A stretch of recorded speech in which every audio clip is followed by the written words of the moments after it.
Hello again, this is Kurgan here, and today we're talking some more Battlefield 3. The subject is actually going to be the 44 Magnum, and no, not just the normal 44 Magnum, the 44 Scope.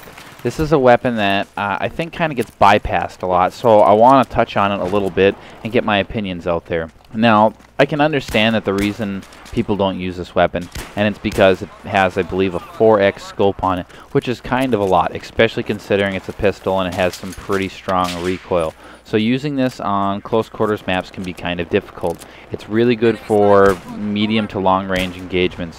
Close quarters, if you're good at hip firing, if you know to stand still and that kind of things, it can be fine as long as you don't use the scope.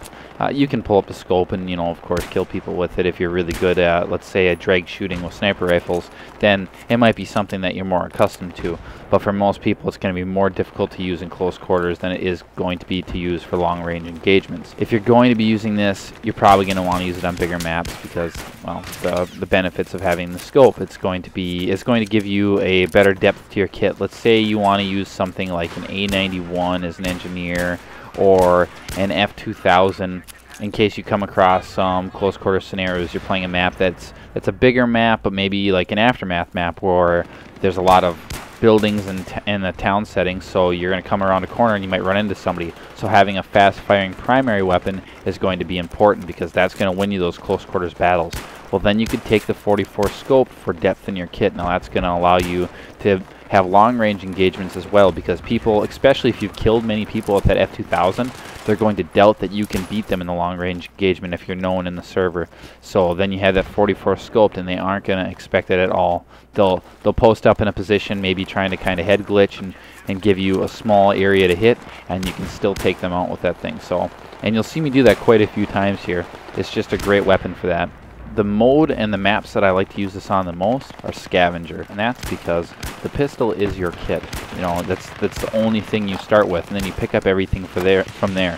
When I use any other weapon, I notice that my most killing weapon can be anything, whatever I happen to pick up that I do great with. Whereas anytime that I use the 44 scoped, it almost always is my most killing weapon. I just don't feel the need to pick up much else. It's just so good, especially on maps like Marquez Monolith and Azidi Palace. Those are the two maps, at least for Scavenger, that I feel that this weapon is the best.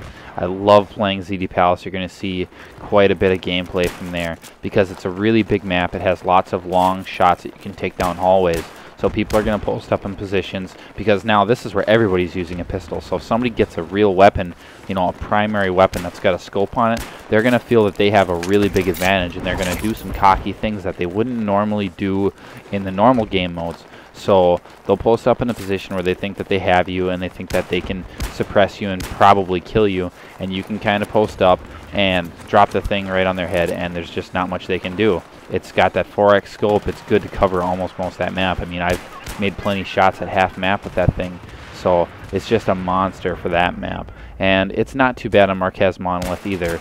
A lot of people on that map like to stack up in that center. The snipers will go way up top in that building and kind of camp up there. And if you have a normal pistol, you're kind of going to rely on picking up something with the scope to take them out. Whereas if you are using the scope 44 Magnum, you can drop them without having to pick up a sniper rifle.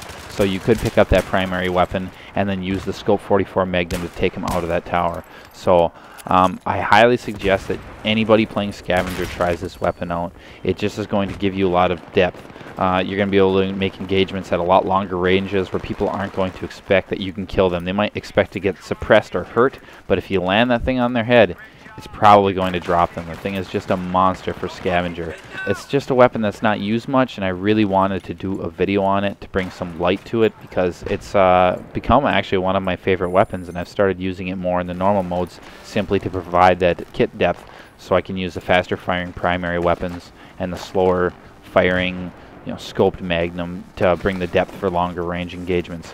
That's going to be it for this episode. If you want to see some more tips videos, then let me know. I would like to do more like this, just dropping opinions on what I feel could be used more or different maps and such. So until next time, this is Kurgan, and thanks for watching.